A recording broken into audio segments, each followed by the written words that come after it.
प्यारे बच्चों नमस्कार। भौतिक विज्ञान की क्लास में आपका स्वागत है।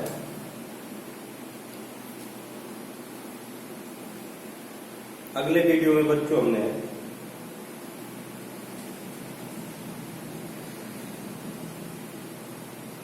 वैद्युत बलों से संबंधित कूलाम के नियम के बारे में अध्ययन किया है और वैद्युत बल किन किन बातों पर निर्भर करता है इसका भी अध्ययन किया। निर्वात की वैद्युतशीलता ε0 का मान, मात्रक और बीमा हमने ज्ञात किया।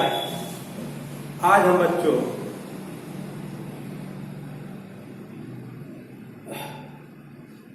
आपेक्षिक विद्युतशीलता या परावैद्युतांक के बारे में अध्ययन करेंगे। इससे पहले बच्चों हम जानते हैं कि दो आवेश Q1 और Q2 R डिस्टेंस पर है, ठीक ना। R डिस्टेंस पर है बच्चों किसी मीडियम में, तो वैद्युत बल F बराबर 1/4 पाई एप्सिलॉन Q1 Q2। ये बच्चों दोनों आवेशों के बीच में कोई माध्यम है, कोई माध्यम बच्चों फ्री स्पेस नहीं है, निर्वात नहीं है। तो 1/4 पाई एप्सिलॉन Q1 Q2 बटा में R स्क्वायर। ये जो एप्सिलॉन है बच्चों इसको हम बोलते हैं माध्यम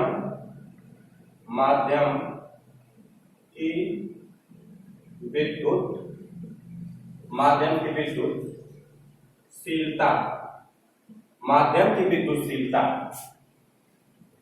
तो स्टूडेंट,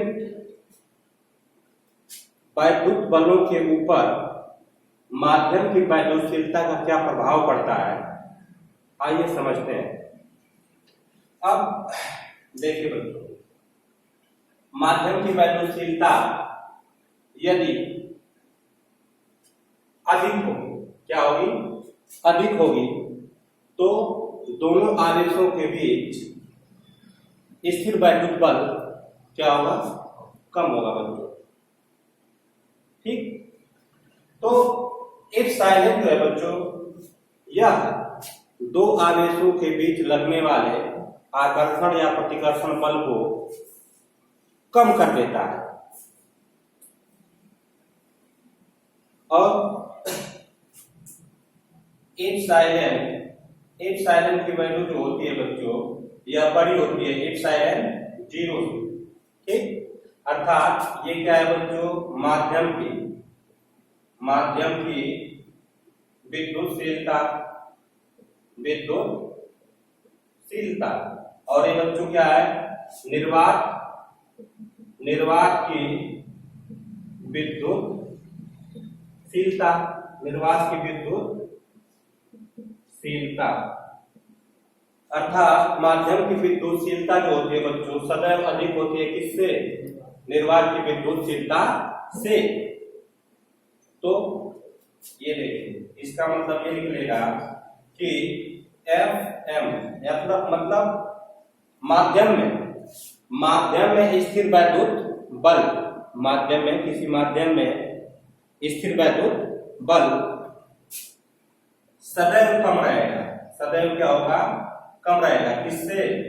फ्री स्पेस में बच्चों जो स्थिर वैद्युत बल लग रहा है उससे, ठीक। अर्थात बच्चों किसमें लग रहा है? दो आवेश के बीच माध्यम, दोनों आवेशों के बीच माध्यम होने पर विद्युत बल, दोनों आवेशों के बीच माध्यम होने पर विद्युत बल है बच्चों। और ये क्या है? दोनों आवेशों के मध्य निर्वात या वायु होने पर वैद्युत बल, चाहे विद्युत बल लिख सकते हैं, विद्युत बल है, ठीक ना। तो हम क्या लेते हैं कि यदि दो आवेश है Q1 और ये बच्चों Q2, दो आवेश है, ठीक, और इसके बीच में निर्वात क्या है, निर्वात है, निर्वात r डिस्टेंस पर है बच्चों, ये भी r डिस्टेंस पर है, ठीक। तो निर्वात के लिए बच्चों वैद्युत बल यदि हम निकालें निर्वात के लिए, तो इसको अब 0 से हम डिनोट कर दे रहे हैं स्टूडेंट, अब 0 से निर्वात के लिए 1/4 पाई एप्सिलॉन 0 Q1 Q2 बटा में r स्क्वायर, ये देखिए। अब माध्यम में वैद्युत बल, माध्यम में वैद्युत बल की वैल्यू बच्चों क्या है, कम है, और निर्वात में वैद्युत बल की वैल्यू क्या है बच्चों, अधिक है, ठीक। यदि दोनों आवेशों के बीच की दूरी और आवेश को परिवर्तित न किया जाए तो जो बच्चों एप्सिलॉन होता है वो माध्यम की विद्युतशीलता, और बच्चों माध्यम की विद्युतशीलता माध्यम का एक क्या होता है, गुण होता है, जो दोनों आवेशों के बीच में लग रहे स्थिर वैद्युत बल को क्या करता है, कम कर देता है, नियंत्रित कर देता है, ठीक। अब बच्चों अलग अलग माध्यम के लिए, अलग अलग माध्यम के लिए एप्सिलॉन की वैल्यू बच्चों अलग अलग होती है, अलग अलग होती है। अलग अलग माध्यम में बच्चों यदि हम आवेश को रखेंगे, अर्थात दो आवेशों के बीच में अलग अलग माध्यम हम रखें, ठीक, तो एप्सिलॉन की वैल्यू भी बच्चों क्या होगी, अलग अलग होगी, जिसको याद करना हमारे लिए संभव नहीं है, बहुत ही कठिन हो जाता है बच्चों याद करना। तो हम चाहते हैं बच्चों कि एप्सिलॉन को किसी ऐसे पदों में व्यक्त कर दिया जाए कि एप्सिलॉन की वैल्यू को आसानी से हम क्या करें, याद रख सकें, ठीक, और सवाल में आसानी से बच्चों उसका प्रयोग हम कर सकें। तो हमने आपेक्षिक विद्युतशीलता के बारे में सोचा, और बच्चों आपेक्षिक विद्युतशीलता के बारे में आइए हम अब अध्ययन करते हैं। तो स्टूडेंट, माध्यम की विद्युतशीलता और निर्वात की विद्युतशीलता का जो अनुपात होता है उसी को हम आपेक्षिक विद्युतशीलता कहते हैं।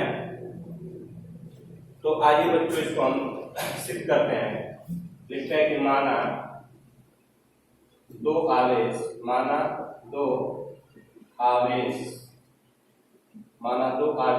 Q1 तथा Q2, माना दो आवेश Q1 तथा Q2 के मध्य, Q2 तथा Q1 के मध्य निर्वात क्या है बच्चों, निर्वात या वायु है, निर्वात या क्या है, वायु है, निर्वात या वायु है, वायु है। तो दोनों आवेशों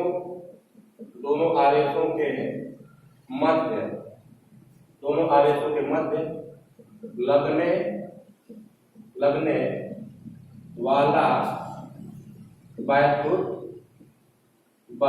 लगने वाला वैद्युत बल कितना होगा बच्चों, देखिए F निर्वात में तो यहाँ 0 रख दीजिए, ठीक, F बराबर 1/4 पाई एप्सिलॉन 0 Q1 Q2 बटा में कितना बच्चों, R स्क्वायर, ठीक है ना। अब माना दोनों आवेशों Q1 तथा Q2 के मध्य, ठीक, कोई माध्यम है, कोई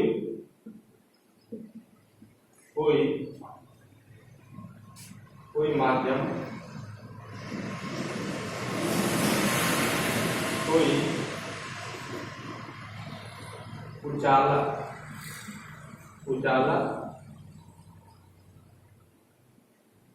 कोई कुचालक पदार्थ, कोई कुचालक पदार्थ है, ठीक, कोई कुचालक पदार्थ है, यानी मीडियम है इसके बीच में ना, माध्यम है। तो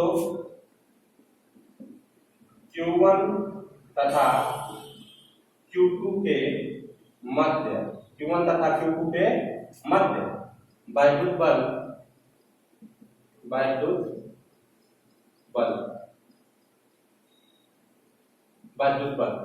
तो बच्चों कभी कभी हम इसको विद्युत बल भी लिख रहे हैं चाहे वैद्युत बल लिख रहे हैं, दोनों बातें क्या है, समान है, ठीक है ना। तो वैद्युत बल क्या होगा बच्चों, इसको मीडियम में निकाल लेते हैं, एफ एम मीडियम, ठीक, 1/4 पाई एप्सिलॉन 0 नहीं स्टूडेंट, एप्सिलॉन Q1 Q2 बटा में R स्क्वायर, ठीक। इसको बच्चों हम 1 बना देते हैं और इसको क्या बना देते हैं, 2 बना देते हैं, ठीक है ना। अब बच्चों 1 में 2 की हम भाग कर देते हैं तो क्या मिलता है, देखिए 1 में 2 की हम क्या किए, भाग कर दिए, तो बच्चों मिलेगा हमको F0 बटा में कितना, FM और ये देखिए 1/4 पाई एप्सिलॉन 0 Q1 Q2 बटा में R स्क्वायर बटा में 1/4 पाई एप्सिलॉन Q1 Q2 बटा में कितना, R स्क्वायर, ठीक है ना। तो बच्चों ये वैल्यू टोटल से है, इस टोटल से क्या हो जाएगी, कैंसिल हो जाएगी, ठीक है ना। अब ये देखिए ये 4 पाई से भी क्या हो जाएगा, कैंसिल हो जाएगा। और आगे देखते हैं तो हमको मिलेगा बच्चों F0 बच्चों यहाँ लिख रहा है बराबर, हमको मिल जाएगा बच्चों 1/एप्सिलॉन 0 बटा में 1/एप्सिलॉन, ऐसा मिलेगा, ठीक। और ये एप्सिलॉन 0 के ऊपर इस टाइप में गुणा होगा बच्चों, एक टाइप में गुणा हो जाएगा, ठीक है ना। तो क्या मिलेगा, F0 बटा में F,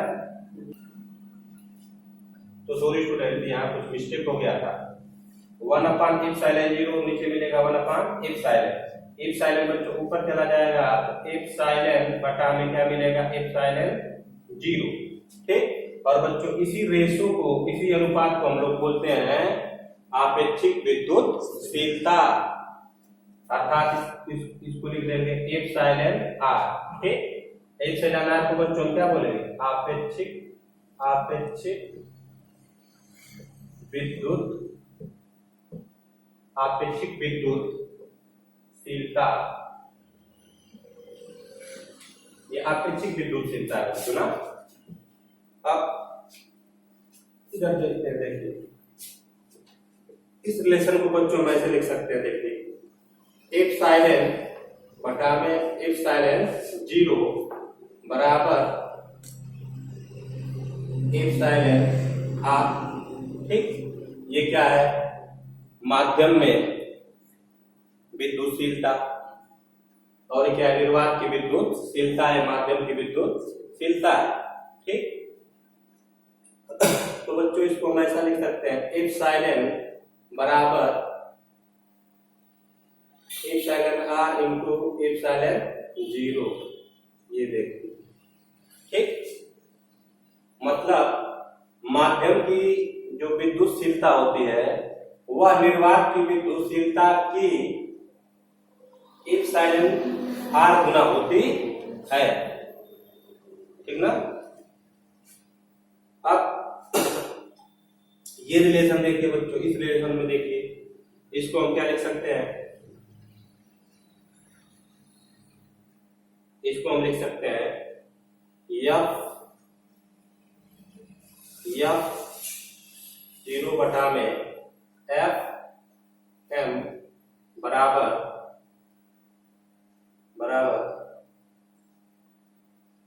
एप्सिलॉन R, ठीक। तो इसको ऐसा लिख दे बच्चों, तो हम इसको ऐसे लिख सकते हैं, देखिए इसका इधर गुणा कर दीजिए, इसका नीचे गुणा कर दीजिए बच्चों, तो मिल जाएगा हमको F, ठीक, F0 बटा में एप्सिलॉन R रिलेटिव परमिटिविटी है ना, इसीलिए आप लिखा है रिलेटिव परमिटिविटी। और ये हो जाएगा एफ एम। ठीक, तो बच्चों हम डायरेक्ट इसको लिख सकते हैं एफ एम बराबर F0 बटा में इप्सिलॉन। ये रिलेशन देखिए, ये क्या कर रहा है कि माध्यम में वैद्युत बल जो होता है वह निर्वात में वैद्युत बल के 1 इप्सिलॉन R गुना होता है। अर्थात इससे आपको क्या निष्कर्ष निकल रहा है कि जो माध्यम में वैद्युत बल रहेगा वह किसकी अपेक्षा कम रहेगा, निर्वात की अपेक्षा क्या रहेगा, कम रहेगा। ठीक ना, निर्वात की अपेक्षा कम रहेगा बच्चों। इसीलिए निर्वात में यदि आवेश है तो उन आवेशों के बीच सबसे अधिकतम वैद्युत बल लगता है।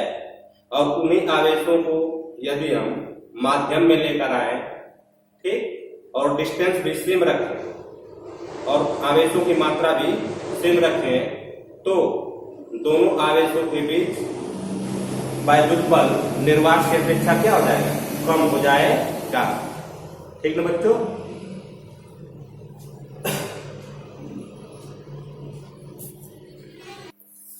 तो स्टूडेंट अब हम आपेक्षिक विद्युतशीलता के बारे में कुछ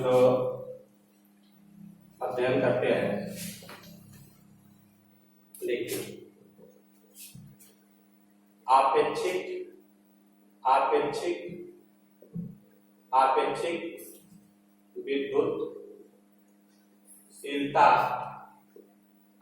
विद्युतशीलता के इप्सिलॉन R एक विमाहीन राशि है, विमाहीन नियतांक है, चाहे राशि लिख देंगे बच्चों, नियतांक, विमाहीन नियतांक है बच्चों। इसकी कोई बीमा नहीं होती है। ठीक है ना। देखिए यहाँ मात्रक से मात्रक क्या होगा, कैंसिल हो जाएगा।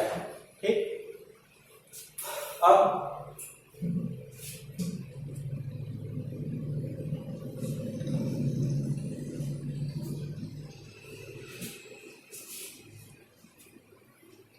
और देखिए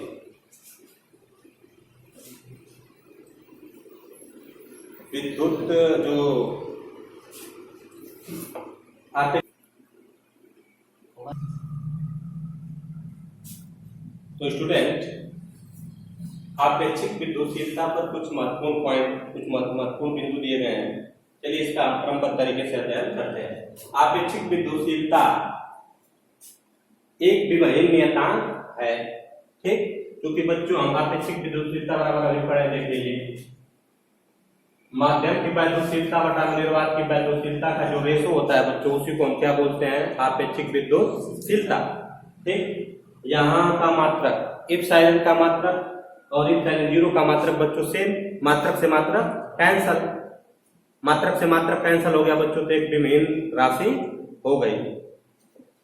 अच्छा, परावैद्युतांक वे अचालक पदार्थ होते हैं बच्चों, जो परावैद्युतांक पदार्थ होते हैं वे अचालक पदार्थ होते हैं, जैसे कागज हो गया, मोम हो गया, तेल हो गया। ठीक, ये जो भी अचालक पदार्थ होते हैं बच्चों, उसको हम क्या बोलते हैं, परावैद्युत। ठीक, जैसे ये दो आवेश है, इसके बीच में बच्चों हम लोग बालू रख दिए। ठीक, चाहे इसके बीच में बच्चों कागज रख दिया, तो इस कागज को हम क्या बोलेंगे, कौन सा पदार्थ है, परावैद्युत पदार्थ। ठीक, और परावैद्युत पदार्थ को बच्चों जब दोनों आवेशों के बीच में रखेंगे तो क्या होगा, उन दोनों आवेशों के बीच वैद्युत बल क्या होगा, घट जाएगा। ठीक है ना। निर्वात या वायु की आपेक्षिक विद्युतशीलता की वैल्यू क्या होती है, 1 होती है बच्चों। यहां से देखिए आपेक्षिक विद्युतशीलता निर्वात की सापेक्ष यदि हम निकालेंगे, निर्वात की सापेक्ष विद्युतशीलता बच्चों यदि हम निकालेंगे तो ये वैल्यू क्या होगी, कैंसिल हो जाएगी, तो इसकी जगह क्या मिलेगा, 1। ठीक, निर्वात की निर्वात के सापेक्ष विद्युतशीलता बच्चों यदि हम निकालेंगे तो उसकी वैल्यू क्या आएगी, 1 आ जाएगी, ठीक है ना। और ये क्या है, माध्यम की विद्युतशीलता निर्वात के सापेक्ष है, ये माध्यम की विद्युतशीलता निर्वात के सापेक्ष है। यदि हम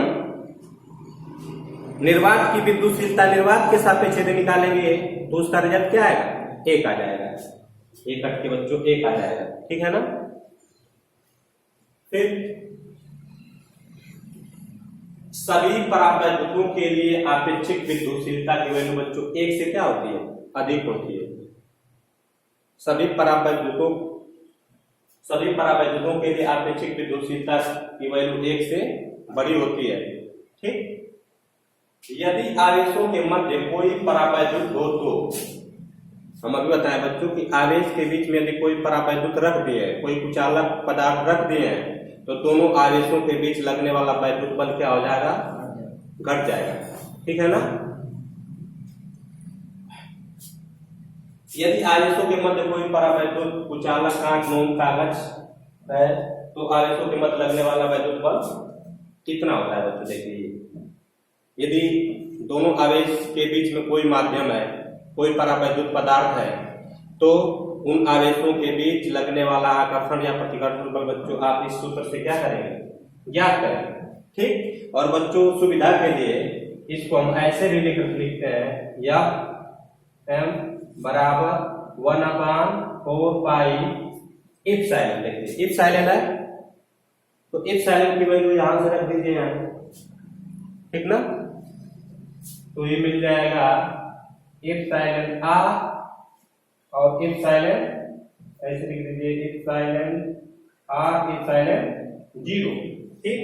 और मिल जाएगा Q1 Q2 बटा में r स्क्वायर। ये एप्सिलॉन की जगह बच्चों हमने क्या रख दिया, एप्सिलॉन r और इनटू एप्सिलॉन 0 रख दिया, ठीक।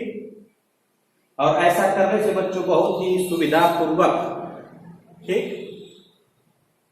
बहुत ही सुविधा पूर्वक बच्चों हमको माध्यम की विद्युतशीलता ज्ञात हो जाती है, सुविधा होती है इस तरह से करने में, ठीक। अब इसको देखिए, जो एप्सिलॉन r लिखे हैं आपेक्षिक विद्युतशीलता, इसको k से भी प्रदर्शित करते हैं, कुछ बुकों में k लिखा गया है, ठीक। तो आप इसको ऐसे भी लिख सकते हैं, F m बराबर 1/4 पाई एप्सिलॉन, ये एप्सिलॉन 0 ऐसे रहने दीजिए और एप्सिलॉन r की जगह बच्चों क्या लिख दीजिए, k, ठीक। Q1 Q2 बटा में r स्क्वायर ऐसा भी लिख सकते हैं, ठीक है ना। k मतलब आपेक्षिक विद्युतशीलता, ठीक ना। तो कुछ बुकों में बच्चों आपको r वाला कंडीशन मिलेगा, उसमें k मिलेगा, ठीक है ना। तो इससे बिल्कुल घबराएंगे नहीं, अलग अलग बुकों में बच्चों अलग अलग प्रकार से लिखा गया है। अब देखिए धातुओं के लिए, सुचालक धातुओं के लिए आपेक्षिक विद्युतशीलता की वैल्यू बच्चों अनंत होती है, क्या होती है, अनंत। यदि दो पदार्थों के बीच में, सॉरी स्टूडेंट, दो आवेशों के बीच में कोई धातु है, सुचालक धातु है, तो उन दोनों आवेशों के मध्य लगने वाला वैद्युत बल क्या हो जाएगा, शून्य। क्या हो जाएगा बच्चों, शून्य हो जाएगा। देखिए इस फार्मूले में, इस सूत्र में बच्चों एप्सिलॉन r की जगह यदि आप अनंत रख देंगे तो पूरी वैल्यू क्या हो जाएगी, 0 हो जाएगी, ठीक ना। पूरी वैल्यू बच्चों 0 हो जाएगी। यदि यहाँ पर अनंत रख देते हैं, ठीक, तो पूरी वैल्यू 0 हो जाती है। 0 को छोड़कर बच्चों, सॉरी, यहाँ पर बच्चों अनंत रख देते हैं तो f की वैल्यू 0 हो जाती है। ये तो स्टूडेंट, ये कुछ महत्वपूर्ण बिंदु थे आपेक्षिक विद्युतशीलता से संबंधित। इसको आप नोट करेंगे, याद करेंगे, और स्टूडेंट अगली वीडियो हम कूलाम के नियम का सदिश निरूपण के बारे में अध्ययन करेंगे, क्योंकि बच्चों जो फोर्स होता है, जो बल होता है, वह एक सदिश राशि होती है। बल क्या होता है? सदिश राशि। ठीक है ना? तो आज की क्लास यही समाप्त होती है। धन्यवाद।